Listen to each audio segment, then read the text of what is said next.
mencionamos, yo no creo que sea suerte. Yo creo que el Señor dispone para su pueblo la palabra correcta. Y resulta curioso, sí, durante este fin de semana el mundo celebró sin entendimiento la muerte y resurrección de un Cristo. ¿Cuál Cristo? No lo sé. Pero el día de hoy empezaremos el segmento escritural más detallado que puedes encontrar en las Escrituras. Serán alrededor de 3 capítulos contemplando el pasado, en donde paso a paso, minuto a minuto, sentir por sentir, se describe el momento más humillante para un ser humano, pero el más glorioso para un Dios, el cual redime a su pueblo a través del sacrificio glorioso. Pero el día de hoy comenzaremos y daremos continuidad a ello, y es por ello que vamos a las Escrituras, al capítulo número 27 de Mateo. Capítulo número 27 de Mateo, y estaremos leyendo desde el versículo 15 hasta el versículo solamente 31.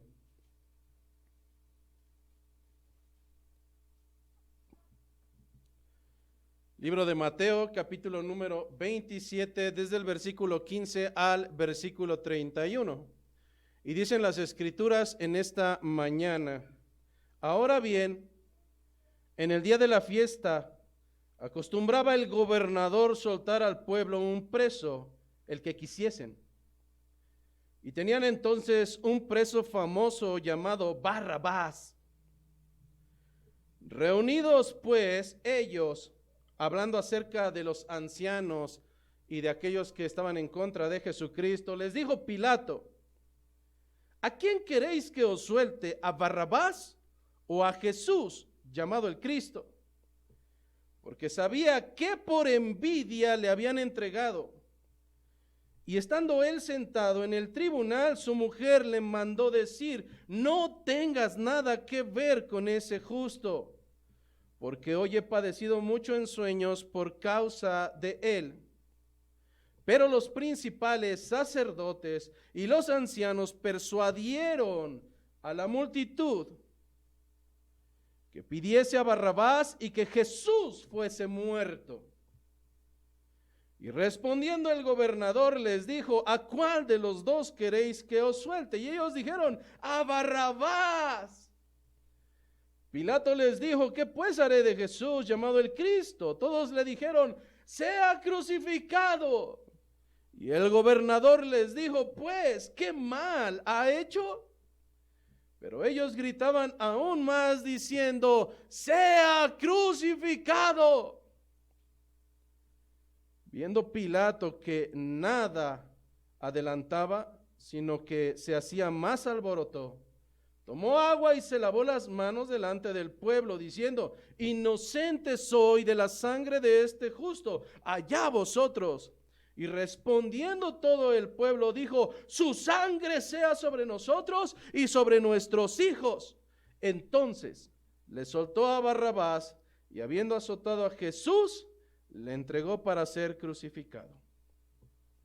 Entonces los soldados del gobernador llevaron a Jesús al pretorio y reunieron alrededor de él a toda la compañía, y desnudándole, le echaron encima un manto de escarlata y pusieron sobre su cabeza una corona tejida de espinas y una caña en su mano derecha, e hincando la rodilla delante de él, le escarnecían diciendo: salve, rey de los judíos. Y escupiéndole, tomando la caña, y le golpeaban en la cabeza. Después de haberle escarnecido, le quitaron el manto, le pusieron sus vestidos y le llevaron para crucificarle. La palabra del día de hoy en Mateo 27, 15 al 31, nuevamente trae una ventaja muy amplia al contar con al menos 3 libros paralelos. La complementariedad de 3 textos bíblicos que nos darán información y que nos narran desde 3 perspectivas más: el dolor, el sufrimiento, la humillación de un Dios incomparable en esta tierra. El día de hoy, no solamente Mateo nos estará hablando de ello, también Marcos en el capítulo número 15, versículos 6 al 20 nos estarán dando información acerca de nuestro Señor. Del mismo modo que Marcos 15, 6 al 20, Lucas 23 del 13 al 25 estará aportando un poco más de información. Y finalmente el libro de Juan, un texto que se encuentra subdividido por 2 capítulos, pero a final de cuentas sigue siendo el mismo texto. Juan capítulo 18, 38. Y llegará hasta el libro de Juan capítulo 19, versículo 16.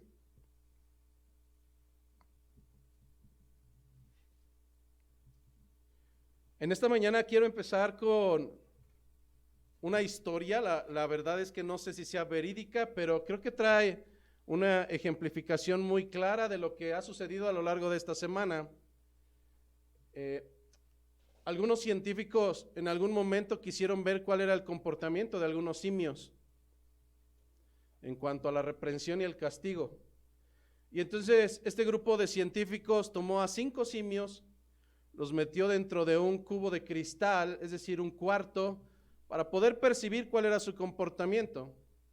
Al centro de ese cuarto pusieron una escalera y en la cima de aquella escalera ponían una penca de plátanos. Los simios, en cuanto cerraban la puerta, no tardaba mucho tiempo en que podían visualizar aquella penca de plátanos que era muy agradable para poder comer de ella. Lo que no se habían percatado es que estos científicos habían puesto aspersores en la parte superior para que en el momento en que alguno de ellos quisiera tocar de aquel fruto, entonces comenzarían a esprear agua totalmente congelada que sería dolorosa para ellos. El primer simio lo intentó, subió las escaleras gozoso y al momento de tocar la primer banana, el agua comenzó a rociarlo. Bajó despavorido y no lo intentó más. Pero el hambre es el hambre. Y entonces el segundo simio lo intentó y antes de que llegara al tercer peldaño, estaban ya rociando el agua helada. Así sucedió de manera continua, hasta que en el momento en que uno de ellos siquiera ponía uno de sus pies sobre el escalón, los demás lo empezaban a golpear, porque sabían qué es lo que vendría de manera posterior. ¿Dónde está el experimento? Tomaron a uno de esos simios y lo sacaron del cuarto y lo sustituyeron por uno nuevo que jamás había sido rociado por el agua, que él no sabía qué era lo que sucedía cuando intentaban subir. Así es que en el momento en que vio la penca de plátanos comenzó a subir y no había escalado un poco cuando ya estaba totalmente golpeado y semimuerto en el piso. Cambiaron al segundo simio y sucedió lo mismo hasta que llegó un momento en que ese cuarto de cristal estaba totalmente habitado por 5 simios que jamás habían sido rociados por el agua, que jamás habían sido maltratados por el experimento, pero que sin embargo cada que llegaba un nuevo habitante repetían la misma costumbre sin cuestionarse el por qué lo estaban haciendo.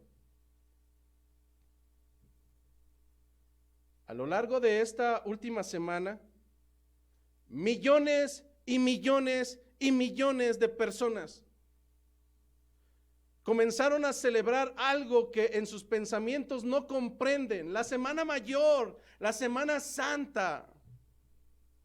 En los trabajos no fue ausente el comentario de cuestionar por qué tú comes carne siendo el día viernes, pero cuando empiezas a cuestionar, ¿tú por qué no lo haces? Bueno, no lo sé, así me lo han dicho, desde que yo llegué ha sido así. ¿Por qué te abstienes de ciertos alimentos? No lo sé, pero cuando yo era pequeño me dijeron que, y cada uno tiene una versión diferente. Quiero que comprendas en esta mañana que como creyentes no podemos ir por la vida celebrando, haciendo, diciendo, replicando cosas que no están bajo nuestro entendimiento. De otra manera, seremos símiles a esos simios que no comprenden, que no entienden y que simplemente replican porque desde que llegaron así ha sido así.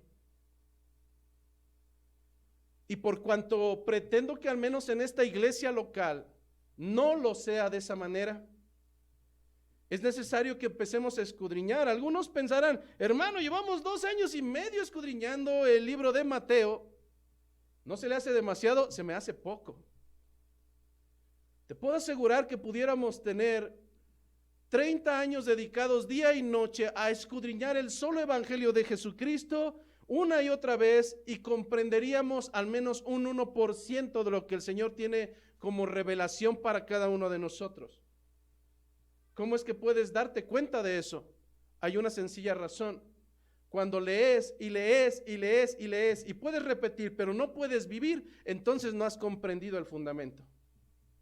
Lo único que has hecho es ensanchar tu conocimiento académico, mas cuando la escritura no es una verdad en tu vida, cuando no hay una nueva criatura que replica las enseñanzas de Cristo, entonces hay una alta probabilidad que tengamos un simio más, que no entiende, no comprende por qué está el día de hoy aquí, pero simplemente desde que lo comenzó a hacer, así ha sido.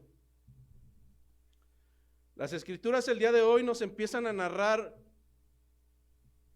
el segmento escritural bajo la perspectiva del hombre, el segmento escritural más humillante para cualquier ser humano. Pero sabes que la humillación no ha comenzado a partir de este segmento escritural. La propia humillación de un Dios vivo comenzó desde el momento en que estuvo dispuesto a dejar su trono de gloria para poder hacerse símil a ti y a mí y habitar en esta tierra. A partir de ese momento la humillación comenzó.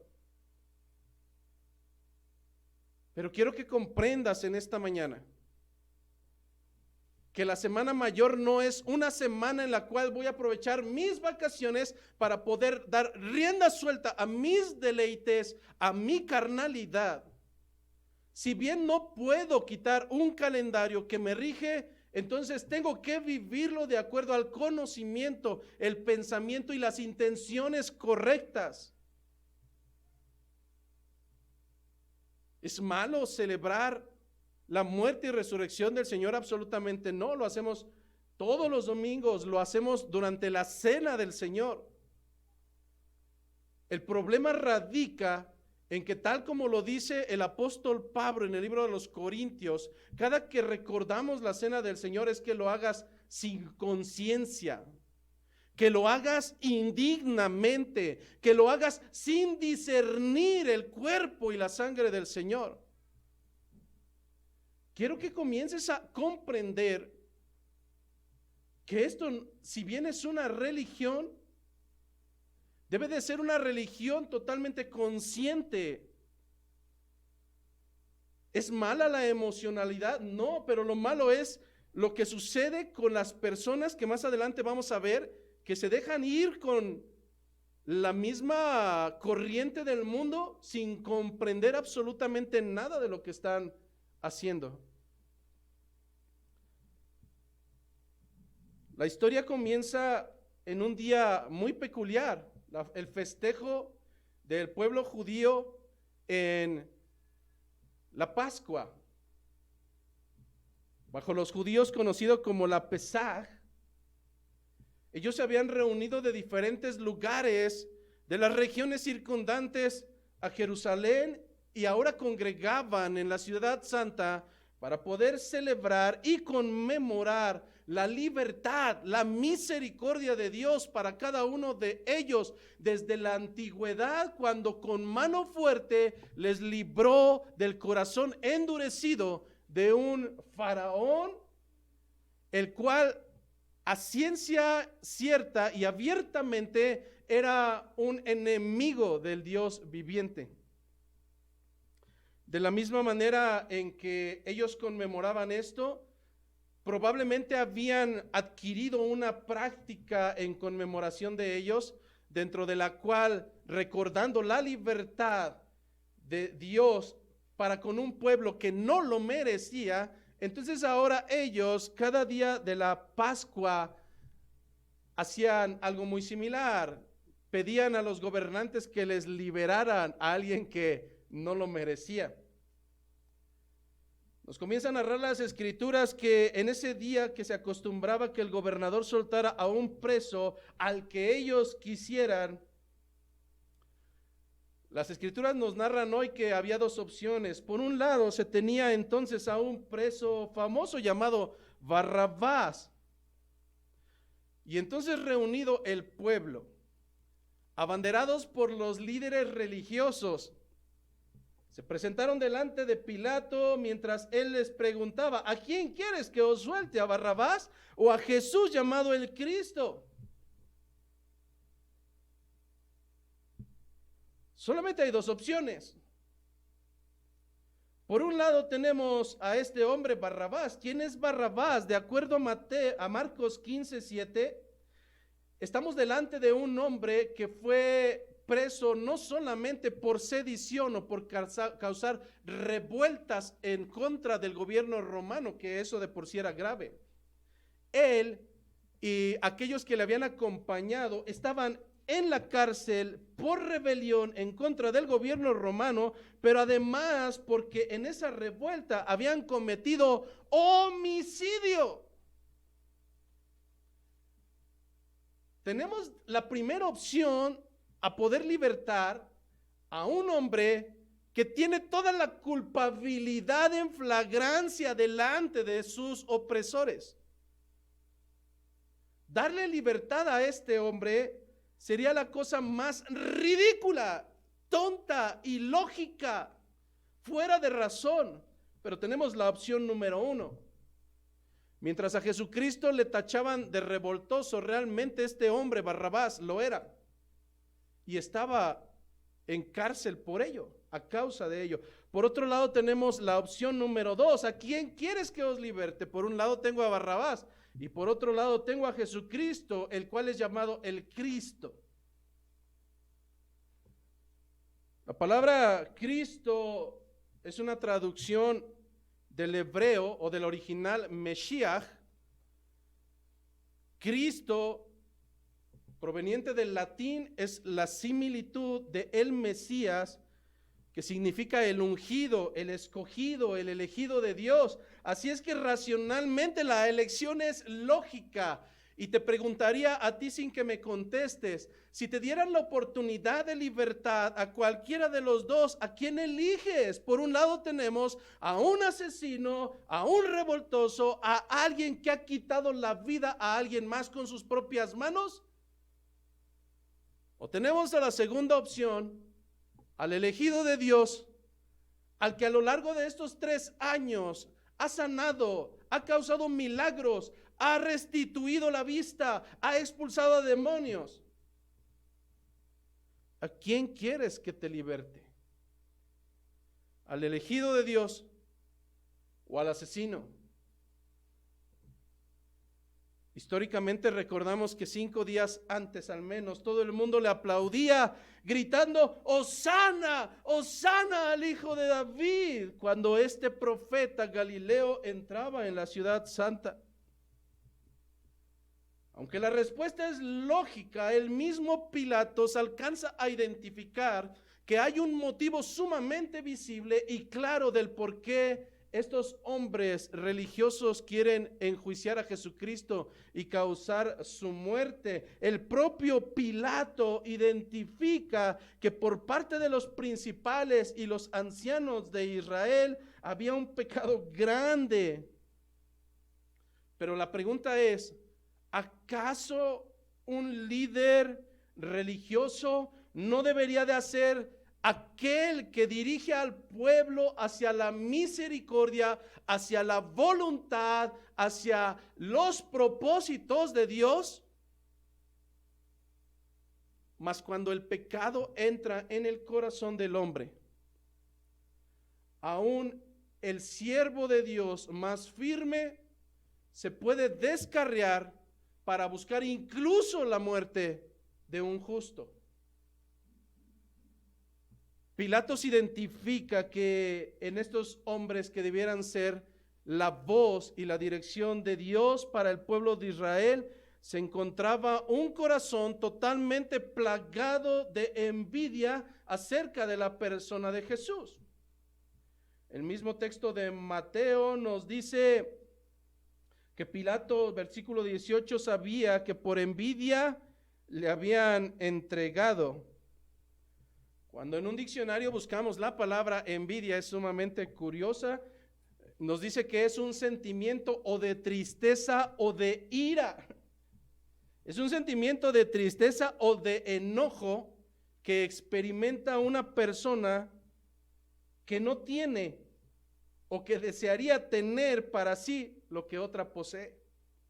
Envidia,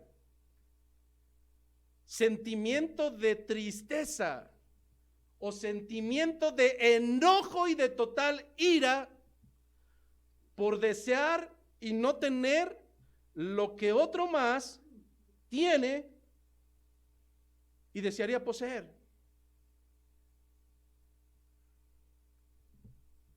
Cuando digo la palabra secretaria, viene a tu mente una persona, mujer arreglada, bien peinada, con una libreta en la mano.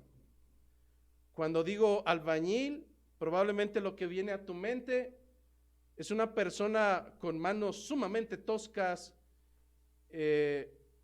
con brazos fuertes, con ropa un poco descuidada y con mezcla en los zapatos. Cuando digo líder religioso, lo primero que vendría a tu mente probablemente es alguien que está consagrado, entregado a Dios y buscando que la palabra de ese Dios sea percibida por aquellos que la están recibiendo en imitación y en misericordia. Mas, sin embargo, en ellos no era así. Estaban plagados de envidia. Jesús había demostrado a lo largo de su ministerio que caminaba en integridad. Sus palabras correspondían a sus hechos. Los hechos respaldaban la congruencia de sus palabras. En Jesús habían visto cómo es que la multitud, a causa de esta integridad, las multitudes le seguían. En Jesús veían la capacidad de hacer milagros. En Jesús veían sabiduría y conocimiento acerca de las Escrituras, pero además veían la congruencia de ponerlas en práctica. Demasiadas características para causar envidia en un religioso que es inútil, que no cumple con el propósito para el cual fue diseñado. Ciertamente había millones de razones para causar envidia en quien no es capaz de cumplir la función que Dios le ha encomendado. Irónicamente, ellos comienzan a incitar al pueblo a libertar a quien no debía ser libertado. Versículo 19 nos dice que estando Pilato sentado en el tribunal, sucede una escena un tanto icónica en las películas, pero que aquí no se ahonda. Dice que su mujer le mandó decir: no tengas nada que ver con este justo, porque hoy he padecido mucho en sueños por causa de él. ¿Cuáles fueron esos sueños? No lo sé, la Biblia no lo dice. Así es que no podemos ir más allá de lo que escrito está, pero ciertamente incomodó a esta mujer. Esta mujer ciertamente sabía quién era Jesucristo. El saber que su esposo iba a ser el medio para poder matarle, probablemente le trajo sueños, no sé si por revelación de Dios, no sé si por su propia emotividad, no sé si realmente estaba carcomiéndole el sentimiento de que estaban practicando una injusticia. Pero lo que sí es verdad es el razonamiento al cual llega esta mujer. No dejes que hagan esto con este justo. Realmente este hombre era justo. Justicia o ser justo sinónimo de cumplir la legalidad al pie de la letra. Pero en este sentido, Pilatos, quien debería de ser el administrador de la justicia, estaba comportándose de una manera contraria, demostrando estar más interesado en sus conveniencias políticas que en hacer realmente lo justo. Pilatos tuvo varias oportunidades para poder tomar la decisión correcta, mas su conciencia, aunque le decía que Jesús era inocente y la propia ley decía que un hombre inocente no podría ser juzgado para morir, tal parece que puede más la presión de las multitudes para tomar decisiones aún injustas e incorrectas. Luego entonces tenemos a un Pilatos que no tiene una razón buena para poder condenar a Jesucristo, mas sin embargo, por otro lado, tiene miedo a las multitudes. Sabes que en muchas de las ocasiones tú y yo actuamos como Pilatos. No hay razones lógicas para desechar o avergonzarse de Jesucristo, ni una sola, por el simple razonamiento de que el propio evangelio es poder de Dios para salvación. ¿Qué de vergonzoso tiene eso? A veces cuando leemos la historia de Esaú, somos rápidos para enjuiciar y decir, ¿cómo es que Esaú cambió la bendición de Dios por un platucho de lentejas? ¿Sabes qué? Lo más lamentable es que Pilatos está cediendo a la presión de la multitud siendo gentil. Lo más preocupante es cuando tú, el pequeño Pilatos, cede avergonzándose de Jesucristo ante la presión de unos 2 o 3. El juicio para Pilatos no me atrevería a darlo yo, pero sí me atrevería a decir qué pasará contigo si tú te avergüenzas de Cristo, porque las escrituras no lo dicen. En Mateo 10:33 se nos dice que si tú le niegas delante de los hombres, no puedes esperar a que Él te reconozca delante del Padre. Tengas la edad que tengas. Cuando tú niegas y te avergüenzas de el Cristo, de el Mesías, de tu Salvador, por la presión de las multitudes, que en ocasiones son 3 o 2 o 1, no esperes que en el día postrero el Señor te reconozca delante del Padre cuando tú en la tierra le desconociste y te portaste como un incrédulo gentil. La historia nos continúa diciendo que los principales sacerdotes y los ancianos persuadieron, incentivaron, convencieron con argumentos, fueran verdad o fueran mentira, a la multitud para que eligiera a Barrabás y que Jesús fuese muerto. Algo debes de entender, y es que en una iglesia no puedes cimentar tu fe en el comportamiento de los demás. Las multitudes son inconstantes. Debes de entender que de la misma manera que con Cristo, días anteriores le habían vitoreado y le habían dicho, Hosana, salve el hijo de David, unos cuantos días después le están diciendo, crucifícalo, mátalo. Y a veces pensamos que en las iglesias el comportamiento de los creyentes será más pulcro que el de los fariseos, cuando no es así. En ocasiones resultará incluso ridículo y vergonzoso el retirarte de una iglesia porque alguien cambió su comportamiento para contigo. Cuando tú estás en una iglesia a causa del comportamiento de los demás, entonces estás por la razón equivocada.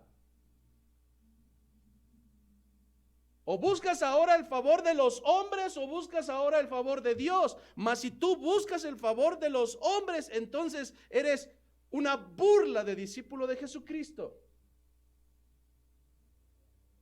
Debes de comprender en esta mañana que no puedes cimentar tu confianza en los hombres. Jeremías 17:5 nos da entendimiento. Maldito el hombre, maldito, maldito, maldito el hombre que confía en el hombre. Maldito el que se apoya en su propia fuerza y aquel que aparta su corazón del Señor.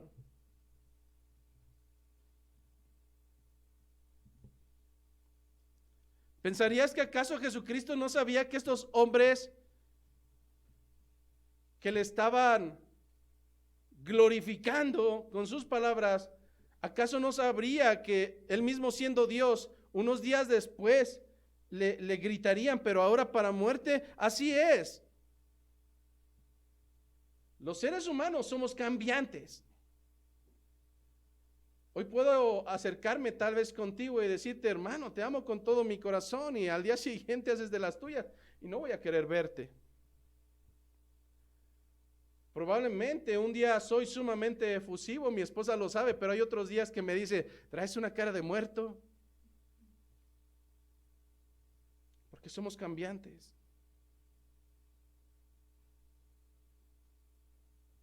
Así es que no podemos cimentar nuestra fe en el comportamiento de al lado. Ciertamente la iglesia está llena de cientos y cientos de hipócritas en proceso de perfección. Cuando omitimos el vivir bajo la comunión de una iglesia porque hay tanto hipócrita, siempre habrá lugar para uno más. Pero en esta mañana es necesario comprender que el centro de nuestra adoración, que el centro de nuestro culto, que nuestro culto racional no son las personas. Las multitudes son cambiantes. No deposites tu confianza en ni uno solo de nosotros, porque te puedo asegurar por anticipado que te vamos a defraudar. Porque como seres humanos nuestras expectativas son tan altas, y depositar tus expectativas tan altas en gente tan imperfecta es la ruleta rusa más peligrosa que puede haber en esta tierra. Bíblicamente, los siervos del Señor han sido traicionados por los más cercanos, y escrito está. Para Jesucristo la historia no fue diferente. Te puedo asegurar que dentro de aquella multitud se encontraban algunos los cuales fueron beneficiados por la sanidad de sus hijos. Algunos de ellos tal vez habían recibido la vista, algunos de ellos tal vez habían dejado de ser paralíticos, algunos de ellos gozaban ya de tomar decisión propia porque no eran gobernados más por espíritus inmundos, mas fueron convencidos, dice, fueron persuadidos por los líderes religiosos para que a una pidieran la libertad de un asesino y la muerte del Hijo de Dios. Cuando Jesús sanaba a los enfermos, cuando resucitaba a los muertos, cuando limpiaba a los leprosos, ciertamente era popular. Salve, oh Hijo de David. Cuando entró cabalgando en Jerusalén, todos aplaudían, cortaban ramas, las postraban delante de ellos, mas ahora el rey parece indefenso. El rey, aquel que vitoreábamos, ahora le damos la espalda, porque no ha cumplido las expectativas que teníamos sobre él. Ponte por un momento en los zapatos del judío. acostumbrados a que Dios abriera el mar en dos, acostumbrados a que les acompañara la columna de fuego, la nube en el desierto, acostumbrados a que descendiera comida, alimento, carne del cielo, acostumbrados a que cayeran fulminados aquellos que iban en contra de su rey. Y ahora me dices que mi Mesías es ese Jesucristo que están abofeteando, que le están dando con una caña en la cabeza, que le escupen y se burlan de él diciendo: salve, rey de los judíos. No, ese no es mi rey. Por tanto, es mejor que me una a los que piden su muerte. Este no es mi rey.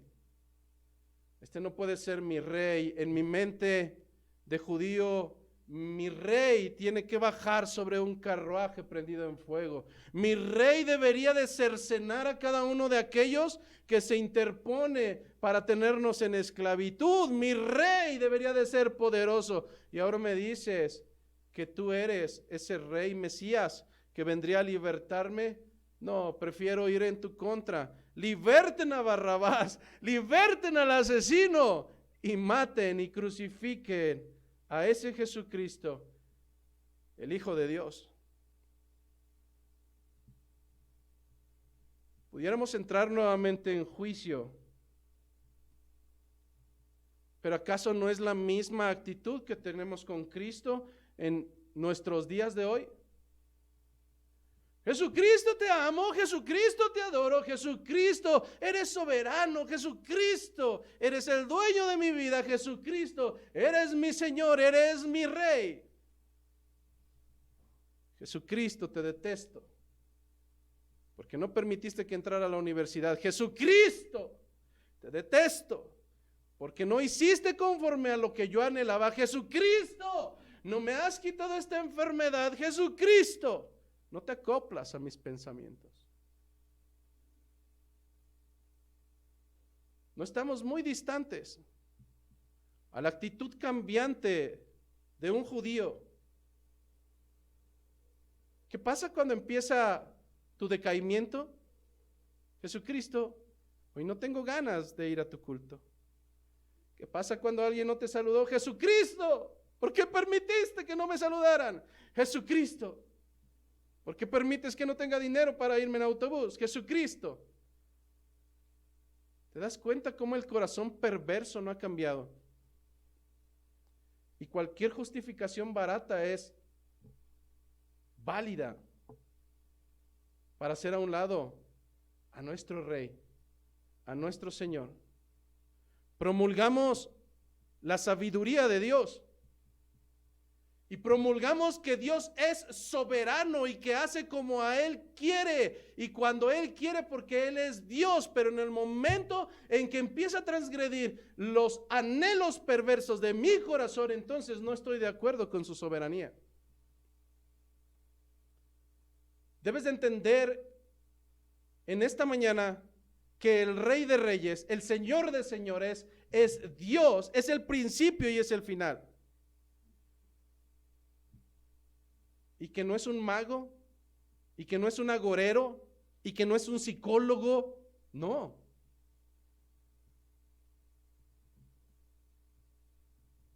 Mas el corazón, de acuerdo a Jeremías 17:9, es engañoso, más que todas las cosas. Y hoy sigue siendo de las suyas. El primer consejo en esta mañana es: deja de centrar tu mirada en cualquier otra tontería. Hay uno que es digno y Él debiera de ser el centro de tu vida, tu motivación, el anhelo de tu alma, de tu corazón. Todos estos no. Estos te van a fallar, estos te van a apuñalar por la espalda, pero Cristo es justo. Cristo es fiel. Cristo no muta. Cristo no es cambiante. Pilato les dijo: ¿qué pues entonces haré con Jesucristo, llamado el Cristo? ¿Qué pues haré con Jesús llamado el Cristo? Todos le dijeron, sea crucificado, sea crucificado. Sabes, durante la semana vimos personajes que se ponían pelucas, cargaban algunos maderos.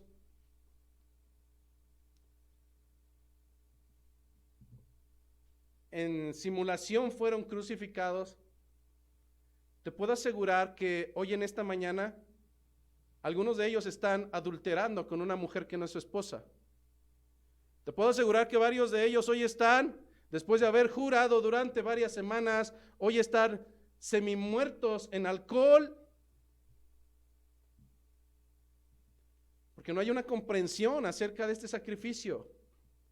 Pero en este sentido, quiero que comprendas que la muerte de Cristo no es solamente un crucifijo. Sí, el Señor murió en una cruz. La muerte de cruz era la muerte más degradante, la más humillante, la más vergonzosa, la que era destinado para las peores escorias del tiempo de Jesucristo. Pudieron haber elegido cualquier otro tipo de muerte. Los romanos eran expertos para el sufrimiento, pero decidieron tomar la muerte más lenta, la más dolorosa, la más humillante, la que ejemplificaría que no puedes andar por ahí promulgando ser hijo de Dios.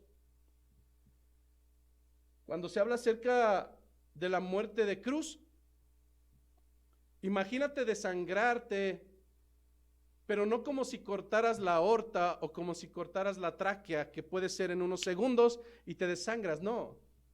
Estamos hablando de pequeñas perforaciones en lugares estratégicos que harán que tu cuerpo se vaya vaciando lenta y dolorosamente hasta que no quede más alimento para que tu cuerpo pueda seguir adelante. ¿Sabes que a veces no venimos al culto porque nos duele una muela o nos duele un cabello? Pero morir lentamente a muerte de cruz, no sé qué harías. No sé qué haríamos cada uno de nosotros. Los judíos estaban pidiendo esta muerte humillante para Jesucristo. Así es que cuando Pilatos cuestiona, pues díganme qué mal ha hecho, ellos no pudieron argumentar una sola razón. Ellos estaban enardecidos en su emocionalidad. Ante un cuestionamiento de denme una razón, ellos solamente podrían gritar enardecidos, sea crucificado, crucifícale. Estos hombres estaban cegados por el odio. Solo podrían repetir su anhelo de causar la más grande humillación en el Mesías. Pilatos, al verse encajonado, trata de deslindarse de la muerte de un justo. Y la escena nuevamente es vergonzosa. Es como cuando tú haces tus iniquidades, te comportas como gentil, y cuando tu pensamiento y tu corazón te delatan, entonces corres y dices, Señor, perdóname, ya voy a la iglesia. ¿Acaso eso te va a limpiar? Bueno, es que durante todo el año puedo tragarme a mis hermanos en Cristo. Durante todo el año puedo fornicar fuera de mi matrimonio, puedo adulterar, durante todo el año puedo hacer las peores vejaciones humillantes humanamente hablando, pero resulta que llegando la semana mayor me abstengo de tantas cosas. ¿Por qué es? Porque es la semana mayor. Dentro de la perversidad del corazón encontrará justificantes para tratar de limpiarse públicamente o tratar de aquietar su propio pensamiento. Esposa, te golpeé ayer, te dejé el ojo morado, pero hoy te traigo rosas. Hermano, ayer estuve hablando de ti, no lo supiste, pero hoy te voy a invitar a desayunar. Jesucristo, voy a asesinarte, no haré absolutamente nada, pero públicamente me voy a lavar las manos para deslindarme de esto que estoy a punto de cometer. Y según yo, este lavamiento sacro me librará de haber hecho la decisión más injusta, humanamente hablando. Ciertamente Pilatos, al igual que muchos de nosotros, tratará de justificar su pecaminosidad. Y en este sentido te puedo decir que ningún rito religioso, así te vayas de rodillas hasta Distrito Federal, así hagas juramentos, así, etcétera, etcétera, etcétera, tendrás que pagar delante de la presencia del Señor. Delante de la presencia del Señor. Así es que una segunda invitación en esta mañana es: deja de inventar excusas y acepta tus responsabilidades cuando tus decisiones no son las correctas. La palabra nos insta a que reconozcamos nuestras faltas y nuestros pecados, porque de otra manera no habrá remisión de ellos. Cuando vas por la vida y piensas que todo lo que haces está bien, e incluso cuando insultas a alguien dices, bien lo tenía merecido, entonces la pregunta es: ¿de qué tienes que arrepentirte si todo lo que haces es correcto? Pilatos pensó que mediante ese lavamiento sacro sería justificado delante de esta injusticia. Pero ¿acaso la soberanía de Dios no habría de permitir esto? Estamos dentro de una encrucijada porque ¿qué es lo que sucederá con Pilatos? ¿Qué es lo que sucederá con Judas? ¿Ellos dispusieron de su propio corazón? Sí. Pero dentro de la soberanía de Dios tenemos que entender también que el Señor hará conforme a Él le plazca. Hechos de los Apóstoles 4, 26 al 28. Hechos 4, 26 al 28 nos da entendimiento de que el que Pilatos no haya hecho lo correcto estaba dentro de la soberanía de Dios. El hecho de que Judas haya entregado al maestro estaba dentro de la soberanía de Dios. Hechos 4, 26 al 28 dice: se reunieron los reyes de la tierra y los príncipes se juntaron en uno contra el Señor y contra su Cristo, porque verdaderamente se unieron en esta ciudad contra tu santo Hijo Jesús, a quien ungiste, Herodes y Poncio Pilato, con los gentiles y el pueblo de Israel, para hacer cuanto tu mano y tu consejo habían antes determinado que sucediera. Pastor, entonces Jesucristo, entonces nuestro Dios es injusto. En ninguna manera. ¿Sabes que la peor dificultad es comprender a conveniencia que Dios es justo y a la vez es misericordioso? Cuando hablamos de justicia, hablamos de alguien que cumple la legalidad y la lleva al pie de la letra. Dentro de la ley se nos dice que irremisiblemente morirá aquel que haya pecado. Se nos habla de cómo es que los transgresores deberán de pagar el justo pago. Lo justo, hermano, lo justo en esta mañana no es que tú estés aquí recibiendo misericordia del Señor. Eso no es justo. Lo justo sería que el Señor no te hubiese alcanzado.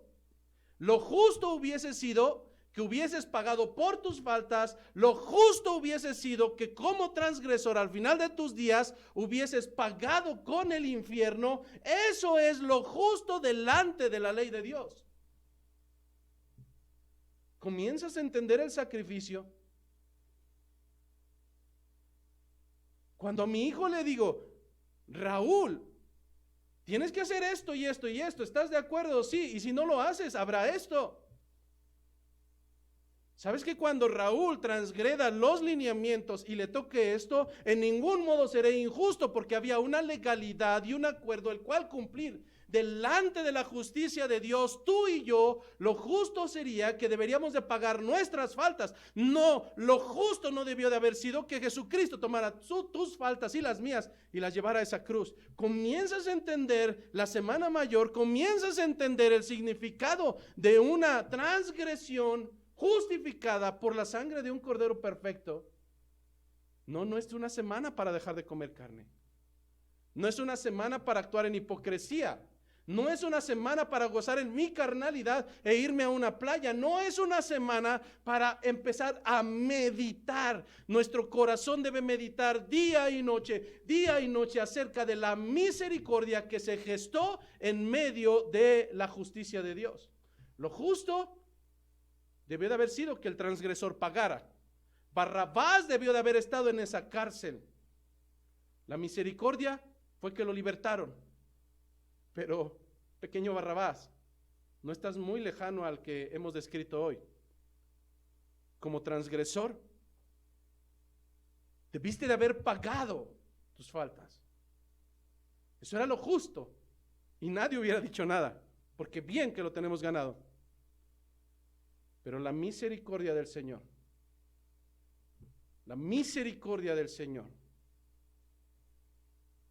se hace una realidad en nuestras vidas cuando en medio de la justicia, conforme a su voluntad, conforme a su entendimiento, conforme a su propósito, el Señor permite la muerte del justo, llevando las faltas de los inicuos para ahora ser contados dentro de los justos. La humillación de Jesucristo comienza en el 26, cuando sueltan a Barrabás, y entonces mandaron que Jesucristo fuese azotado. Ay, sí, lo hemos visto y sabemos que Jesús fue azotado. No sé si usted ha visto una película, la más reciente que ha salido en relación a el sacrificio de Jesucristo, pero creo que eso se queda corto. Los romanos eran expertos en hacer sufrir a los transgresores. ¿En qué constaba el ser azotado? Ellos construían pequeños tramos de madera como agarraderas y le ponían cintas de cuero, las cuales en sus puntas traían metales, trozos de metal como plomo, como bronce, pero además pedazos de huesos rasgados. El suplicio de ser azotado por un romano constaba de ponerte atado en un pedestal para que de manera alternada dos sujetos dieran esos latigazos con estos artefactos que ciertamente causarían laceraciones en tu espalda, al grado de que no solamente abrirían tu piel, arrancarían trozos de tu carne y en ocasiones tus venas y tus vísceras quedarían expuestas. La gran mayoría de los hombres que eran azotados no permanecían vivos para continuar, pero en el caso de Jesucristo es sentenciado a ser azotado y después de eso a ser crucificado.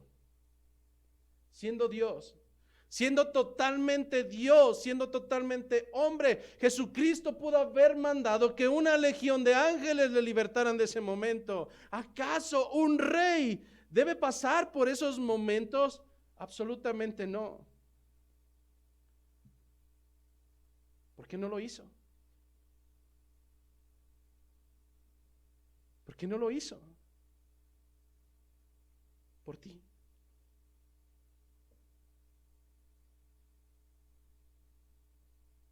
Jesucristo siguió en obediencia a su Padre por una razón, por ti, por mí.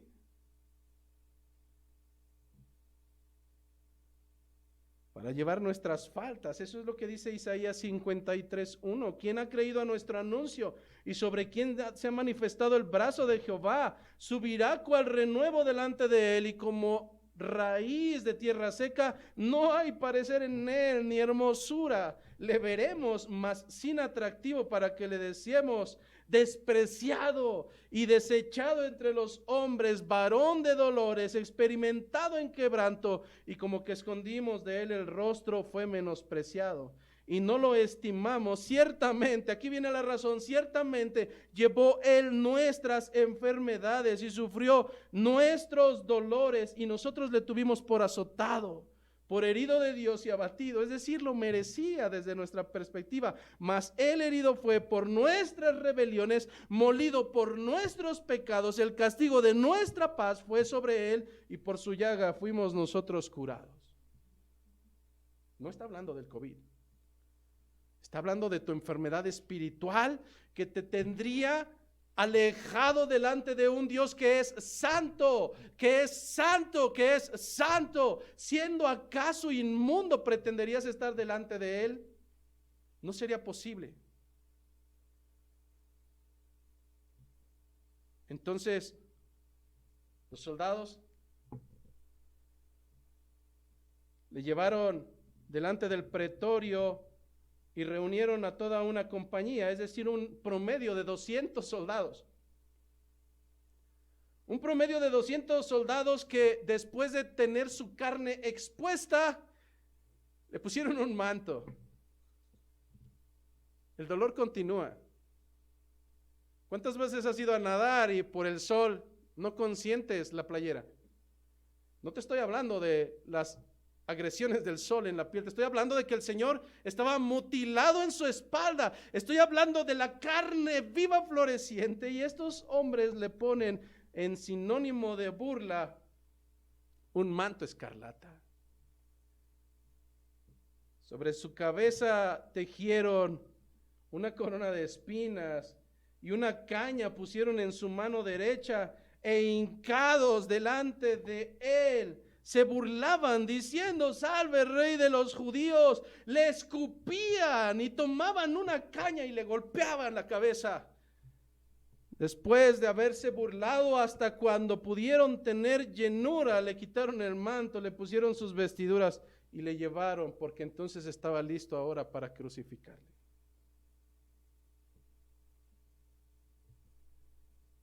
Para poder finalizar en esta tarde, quiero traer una ejemplificación que nuestro hermano Sugel Michelén hace acerca de este pasaje bíblico, diciendo: imagina por un momento que debido a que tienes una insuficiencia cardíaca, tú necesitas urgentemente un trasplante de corazón. Imagina que por una insuficiencia cardíaca, en este mismo momento, estás esperando en un hospital porque urgentemente necesitas un trasplante de corazón. Mas pasa una semana y pasan dos, pasa el primer mes y otro mes y otro mes, y nada absolutamente ocurre para poder salvar tu vida. Pero en un momento fortuito te das cuenta que llegó la donación, la cual, sin embargo, no fue causa de que la persona haya muerto o de que la persona haya estado enferma. Te das cuenta que el donante, por su propia voluntad, ha decidido en vida arrancar su corazón y donarlo para que tú puedas seguir viviendo.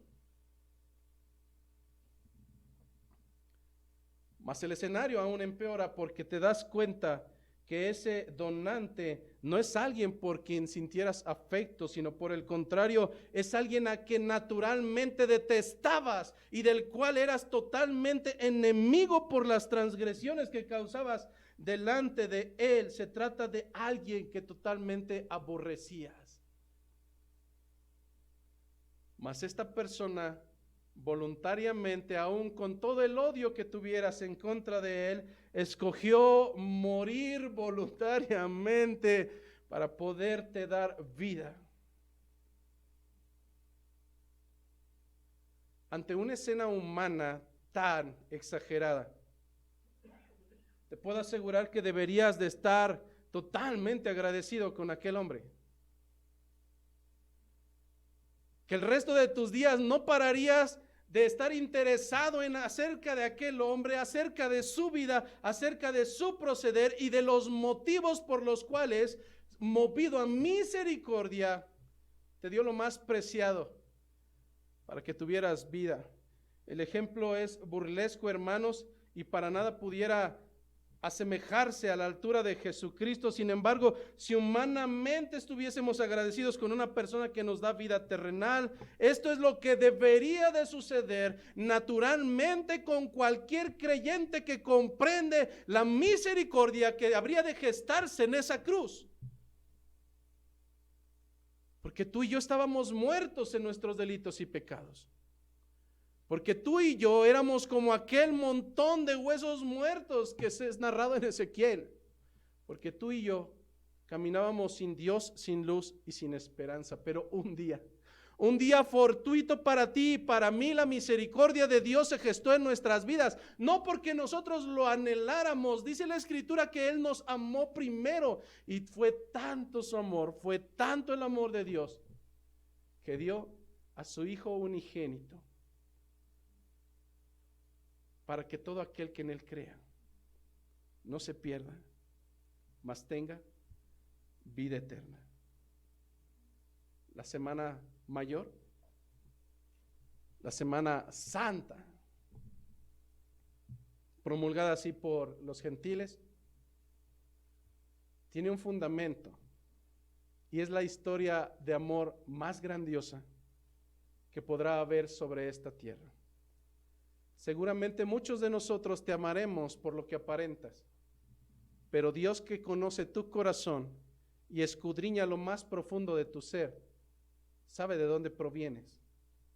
Y entonces te darás cuenta que ciertamente el intercambio glorioso, en ese intercambio glorioso, no pudo haber una sola razón en ti para que el Señor procediera misericordia. Porque la salvación es de Él, y por Él, y para Él. A Él sea la gloria, a Él sea la honra, y a Él sea la exaltación por siempre. Que la gracia, que la paz, que la misericordia de tu Salvador esté contigo el resto de tus días. Adelante.